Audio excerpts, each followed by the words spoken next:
For private equity firms, there are so many things to be thinking about at a time like this. You've got to both act now, but also plan now. That's Graham Elton, chairman of Bain's EMEA private equity practice. And that plan now activity is around which sectors, which areas do you want to be investing in at the back end of this year, going into next year. Today on the show, Graham and I will talk about deal sourcing in a time of COVID-19, including where to find deals that may be intrinsically undervalued at this point in time, and how to triage through credit markets, equity markets, and other areas to really understand where the long-term and short-term benefits may be. The opportunities immediately after a crisis can come and go quite quickly, and staying out of the water too long isn't necessarily a good thing to do. There will be a wide variety of demand scenarios coming out of the crisis, and understanding which subsector or which industry that you might be investing in and how that demand curve is going to look will be very important to try and understand where intrinsic value will be in 2 to 3 years' time, and therefore where I want to be making investments now in the marketplace. I'm Hugh MacArthur, head of Bain's global private equity practice, and this is Dry Powder. So Graham, with such challenging times, a lot of people worried about their families, working from home, trying to sort of rebuild how to even do investments from a private equity perspective. How should private equity firms think about deal sourcing? I mean, where do you start? Yeah, it's a great question, Hugh. And portfolio is the place where everyone is starting, clearly, and mostly it's around making sure the cash situation, the trading situation is fully understood and scenarios have been thought through and planned for. In some instances, there are some opportunities for portfolio companies, but I think the amount of time that is left in the day varies considerably across private equity firms. So some have very little time left for looking at new deal flow, others have got some more. Those that have got time looking for new deals, I think, are starting with, do we want to play in some of the distressed areas? So in the debt area, in the public markets, can we broaden our investment remit into other parts of the balance sheet? Do you think equity is more attractive or debt, or is there some balance of the two that you see in the marketplace right now? Those that went through the financial crisis will remember that private equity firms who had the skills to get into debt investing, to get into building a portfolio of credit positions, firms like Apollo and Towerbrook did that particularly well. Others that dabbled in it got the accusations of strategy drift. So I think people are also checking themselves of going beyond the realm that their LPs expect them to be in.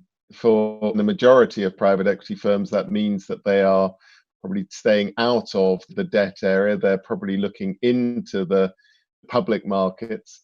A lot of slide rules being run over public market opportunities. But then I think after that, it's which sectors are holding up best and which sectors that maybe have taken a knock are likely to rebound best. Let's turn our attention to majority equity controlled deals if we can.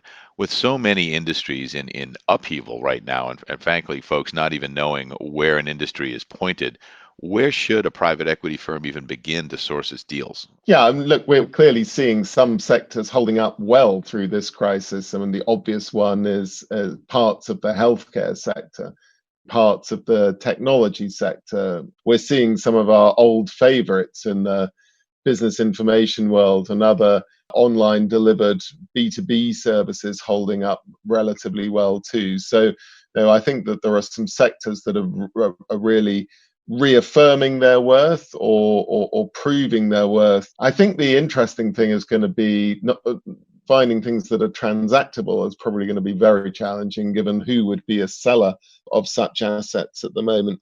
How do you find a willing seller at this time? Willing seller, there are going to be some businesses that are doing extremely well, that small minority. And if you're prepared to pay the price for businesses that are doing very well at the moment, then you might find a willing seller. But I think with the debt markets being where they are, it's going to be very, very difficult to be able to pay the sort of price that people with assets that are performing will be expecting to get.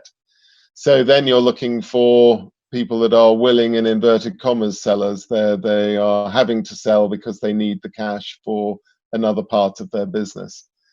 So I think it is looking at large corporations or indeed large private equity portfolio companies that may need to sell off divisions. And we're certainly spending a lot of our time with clients doing exactly that at the moment.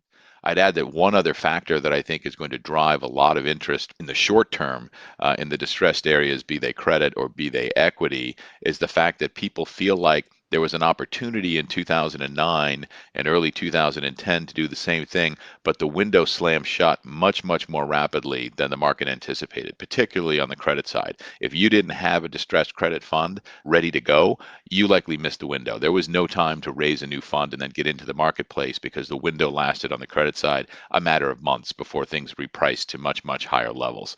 On the equity side, the prices dropped and came back to a pretty reasonably high level, at least historically speaking, from where private equity multiples had been, again, within about a year. And so 29, 2010 have left those with long memories, thinking about making sure they get in this time so that while the window's open, they don't know how long it's going to be open. And if it looks like there are equity or credit opportunities that are trading at less than intrinsic values, smart investors want to be able to access that value now.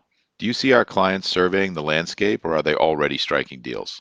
I think most of the activity now is on surveying the landscape. Clearly, people in the distressed debt market are busy and they're able to be putting money to work quicker.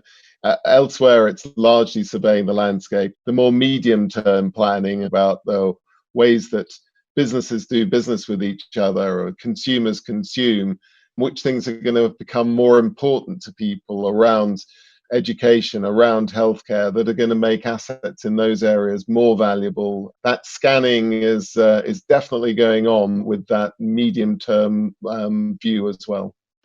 As economies bounce back around the world, we talk a lot and we hear a lot about a new normal. Plan now for the quote unquote new normal. And I think what we're going to see is a variety of changes to the demand curves. There will be products and services where a temporary lull in demand will actually result in a quick snapback of that demand over time. So think of things like products necessary for elective surgical procedures that have been banned in many hospitals around the world. We anticipate the shape of that demand curve to be quite different from other industries where there may be an increase in secular demand. So think about something like online education.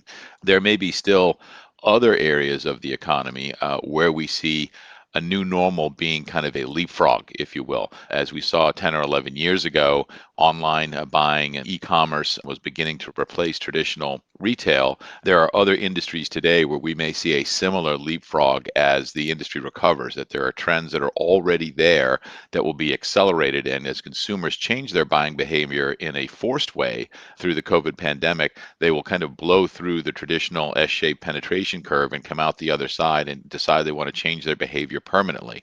What can a private equity firm do to differentiate the fleeting trends from the sticky trends? Yeah, well, look, businesses are learning new ways of collaborating, new ways of communicating, new ways of buying and selling.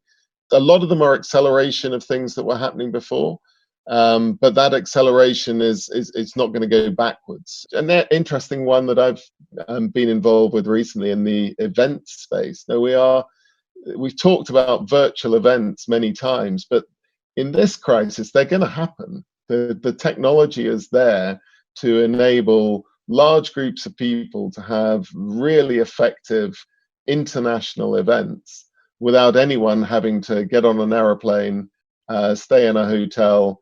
Maybe they'll miss that bit at the bar. But if what you're going along to an event for is to hear a whole lot of people get up on a platform and talk at you, actually it's rather more comfortable to do that from your own armchair.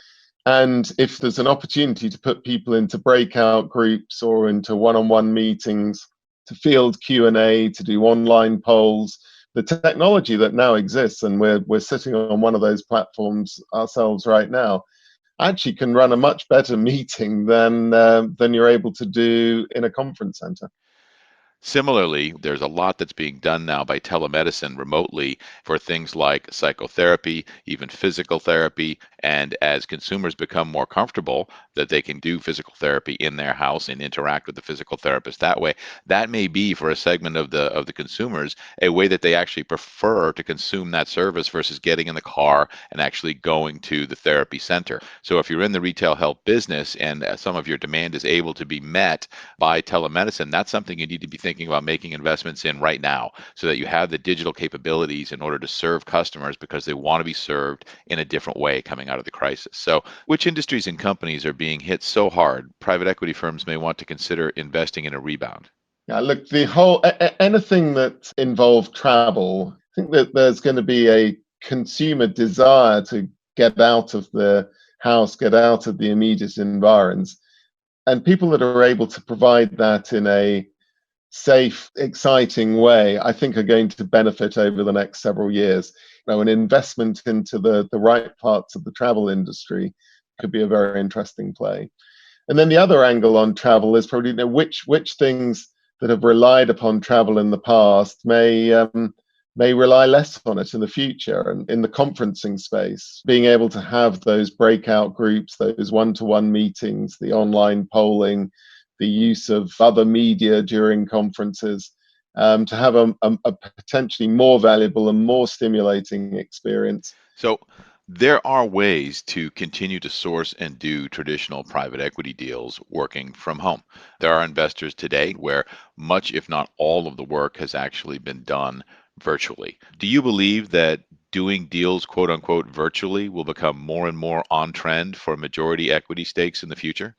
I think we've seen firms building a lot of the skills that enable that, and doing a lot of their deal sourcing through use of good analytic tools, and actually can take that quite a long way in terms of diligence, particularly commercial diligence, in a virtual form. The interesting thing about it is that almost all of this work, if not all of it, can be done virtually. And in many ways, the buyout business is still a very analog business. SIMs or confidential information memorandums come in the door, they're read manually, they're processed manually.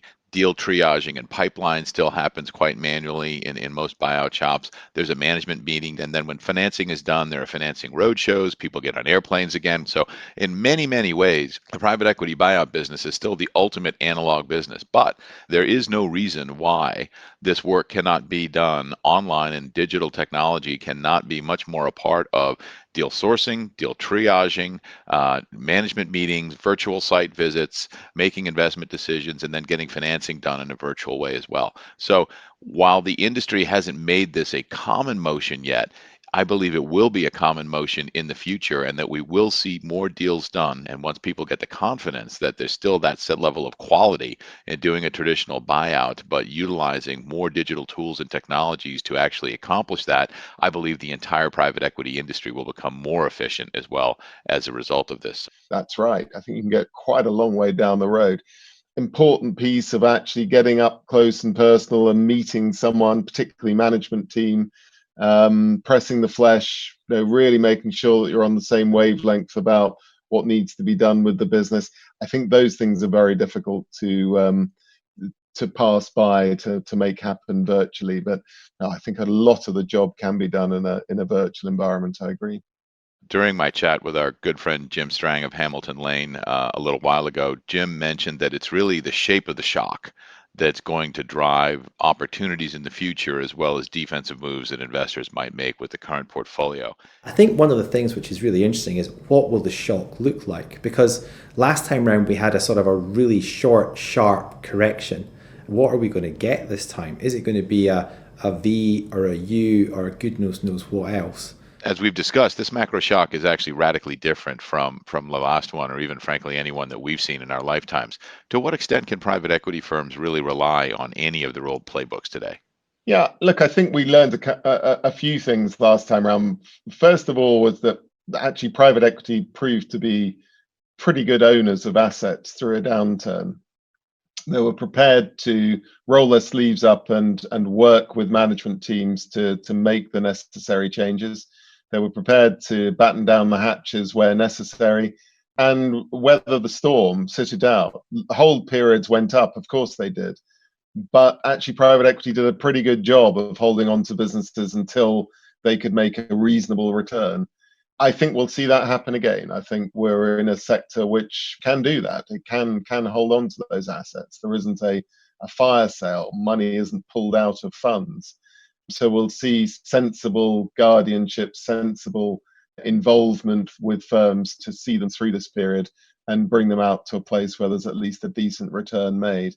One way that this particular shock, if you will, differs from others is that we don't really have the kind of structural economic problems as we had in 2009 or 2001 or even 1990. We have not consumer demand that won't spend, but really we have consumer demand in many markets that can't spend because people are stuck at home.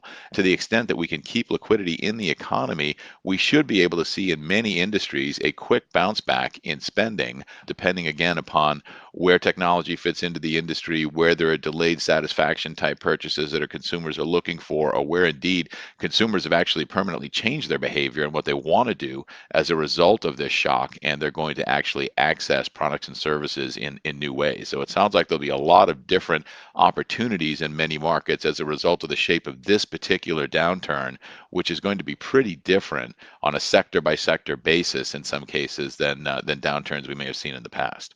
Yeah, and I think the other lesson that was learned was that the opportunities immediately after a crisis can come and go quite quickly, and staying out of the water too long isn't necessarily a good thing to do. So I think that people are making sure that they are ready to move when the debt market is supportive, when some assets become movable because they have to be moved. And there will be a little bit more risk taking potentially on the way out of this one than there was on the last one. If you don't want to miss future episodes of Dry Powder, subscribe today on Apple Podcasts, Spotify, or wherever you may listen. I'm Hugh MacArthur. Thank you for listening.